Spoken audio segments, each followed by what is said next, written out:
ఎంత వచ్చింది? -6 వచ్చిందా? ఇక్కడేమో +6 వచ్చిందా?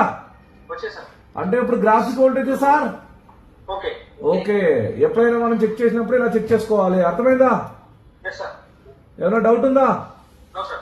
క్లియర్. మనం నిన్న ఏదైతే చెప్పుకున్నామో గ్రాఫిక్ సెక్షన్ లో ఫస్ట్ జిఆర్ చెక్ చేసుకో ఉందా? ఇప్పుడు ఈ గ్రాఫిక్ ఐసి అంటే ఇది పిఎంఐ అంతేనా? ఇదేమో ఇన్పుట్. పిఎంఐసికి ఏంటిది? ఇప్పుడు మనం దీంట్లో మనకి బూట్ కెపాసిటర్ చూడాలి. ఏ capacitor? Flying capacitor, series capacitor. మరి ఇప్పుడు ఈ మోడల్ కి మనకి బిట్ మ్యాప్ ఉందా, హార్డ్వేర్ సొల్యూషన్ ఉందా చూద్దాం. ఏముంది? సో ఇప్పుడు ఇదేనా ఉంది ఐసి? అంటే ఇక్కడ చూడండి, ఒక సిరీస్ కెపాసిటర్ కనిపిస్తుంది. ఇక్కడ ఉందా? ఇదే కదా మన బూట్ క్యాప్.